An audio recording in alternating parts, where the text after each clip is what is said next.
जिसने घर से भागना है वो घर से भाग रही है, जिसने जो करना है वो कर रही है। तो माँ बाप के कैरेक्टर तो फिलर हो गए, मैं तो ये कहता हूँ कि उनका कोई ऐसा काम नहीं है। बस असल काम वही जो लड़का लड़की कर रहे हैं ना, वो है काम। तो जैसे ये कब आपको क्या लगता है कि कब निकलेंगे हम इस चीज़ से, हमारा एंगल कब चेंज होगा?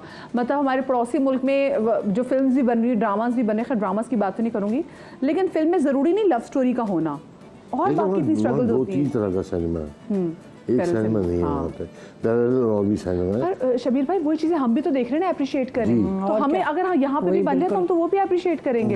यहाँ पे हमारा मिजाज ही नहीं बन रहा ना, अभी तक तो फिल्म बनानी नहीं आई हमें। अच्छा, आपने फिल्म भी नहीं की शबीर भाई? नहीं, गोली कान के पास से गुजरी 1-2 बार। तो फिर क्यों नहीं आपने? 1-2 बार कान के पास से गुजरी, बच गया मैं, बच गए।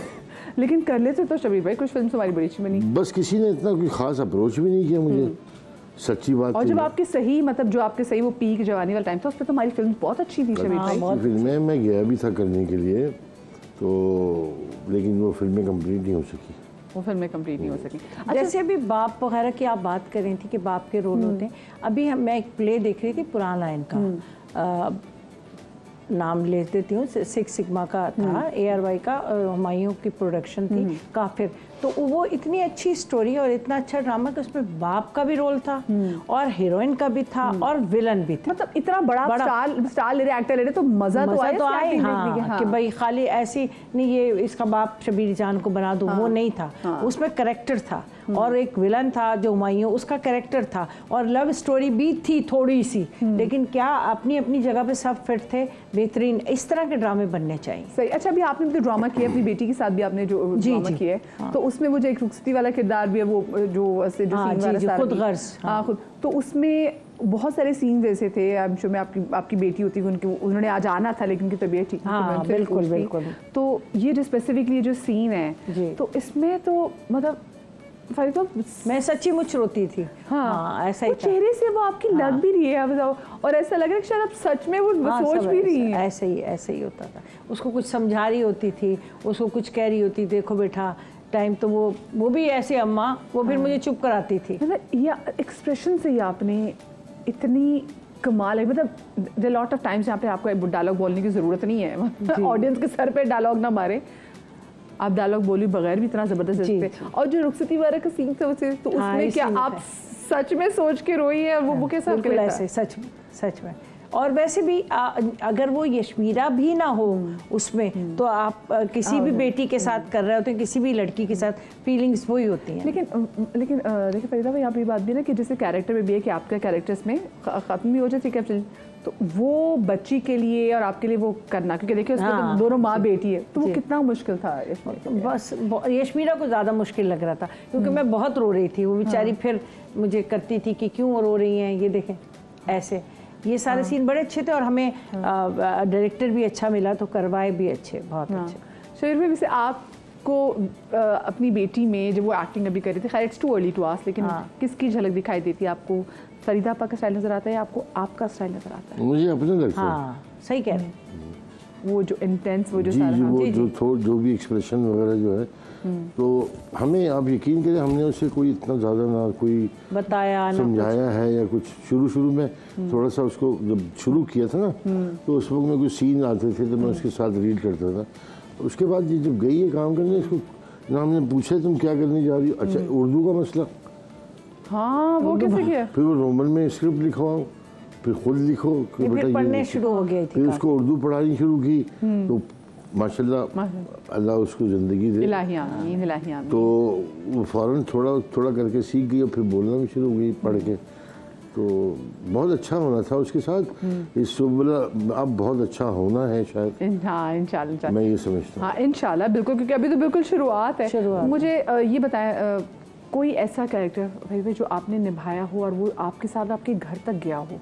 बहुत सारे कैरेक्टर्स की छाप भी रह जाती है ना, तो जो स्पेसिफिकली अगर आपने जो PTV के टाइम में जो कैरेक्टर्स सारे किए हुए हैं, एंड आई एम श्योर अभी भी ऐसे रिसेंट टाइम्स के बहुत से ड्रामाज होंगे कि जिसको खुद से अलग करने में आपको टाइम लगा हो?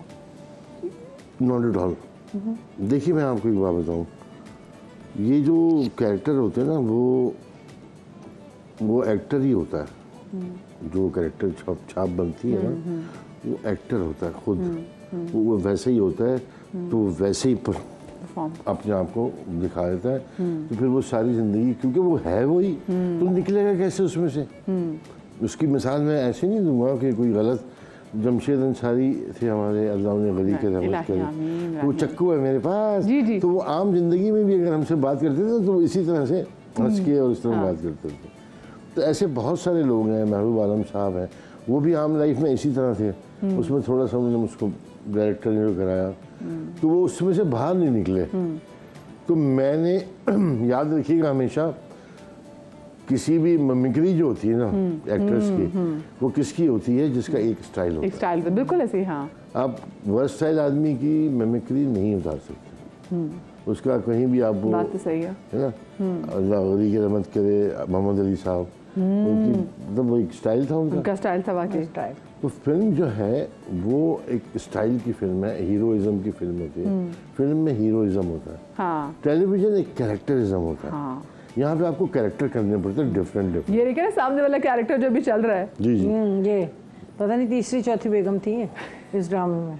वो पान खा के भी आ रहे हैं बड़े जबरदस्त। वो सारी जो ख्वाहिशें थी ना ड्रामा वो ड्रामास के थ्रू आपने पूरी करी। लेकिन ये मुझे डराते थे अक्सर। देखो जो दूसरी कर सकता है वो तीसरी भी कर लेगा।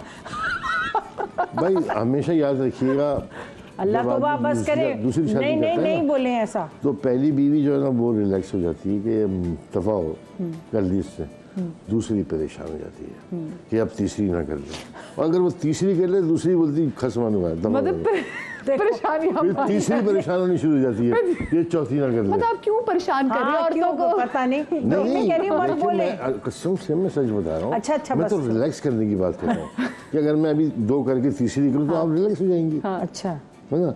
हो जाऊंगी आपको रिलैक्स, आपको मार दूंगी जान से।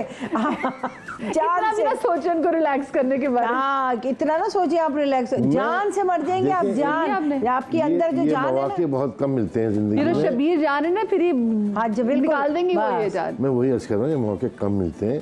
मैं शायद कभी आप कहते चल जाए देख लें आप। नहीं क्यों कहूँ, क्यों कहूँ, कैसे कहूँ, आपकी डेड बॉडी के साथ कह दूंगी जिसको मैं खुद ही खत्म। और फिर माशाल्लाह इतने सारे बच्चे हैं, सब छोड़ दूंगी। अब तो बच्चे भी कहेंगे, बच्चे भी बड़े हो गए ना, अब बच्चे क्या कर रहे हैं, अब क्या कर रहे हैं। अच्छा मुझे ये बताएं कि क्योंकि अब ईद में बहुत कम ही दिन बाकी रह गए हैं, तो बचपन की ईद में और अब की ईद में कितना फ़र्क है, और दूसरी क्या चीज़ बहुत ज़्यादा मिस करते हैं? और इस ईद में तो क्योंकि ईद पर अगर आपके अपने ना हो, कोई चला गया तो ईद और ज़रा सबसे ज़्यादा तो देखिए मिस करने वाली चीज़ पेरेंट्स होते हैं। इनके भी नहीं है, इनके भी चले गए, मेरे भी। तो वो एक यादें होती हैं कि अम्मी ऐसे गोश्त करती थी, ऐसे निकालती थी और ऐसे हिस्से होते थे, ये सब चीज़ें। पहला दिन अम्मी के जाना है, पहला दिन कुर्बानी अम्मी के होनी है, दूसरे दिन फिर यहाँ होनी है, तीसरे दिन फिर वहाँ होनी है, बेगम ने कहना होगी ईद पूरी। तो वो ये मिस करते हैं आप चीज़ें, बहुत ज़्यादा पेरेंट्स को मिस करते हैं। लेकिन ये होता है कि अब जैसे डिफरेंट हम जगहों पर आ गए हैं। कभी गुलशन में जैसे हम पहले रहते थे तो बहुत रौनक होती थी, बस समझें आप कि लेके जा रहे हैं, लेके आ रहे हैं बकरे गायें लोग, तो एक शोर शराबा वो मिस करते हैं। अब यहाँ आ गए तो वो चीज़ें नहीं है, है ना। अंदर बस सिर्फ ये जल्दी से होता है कि अब जल्द से जल्द कुर्बानी हो जाए, सिमट जाए, सब जगह भेज दें। इतनी गर्मी होती है, तो गोश्त खराब है सारी, ये सब जहन में ये सारी चीज़ें चल रही होती हैं एज ए घरेलू खातून। पहले कुर्बानी का इंतजार करते थे, अब कुर्बान होने का इंतजार करते हैं। Good one. एक छोटी सी ब्रेक लीजिए, ब्रेक के बाद वापस आते कहीं मत जाइएगा।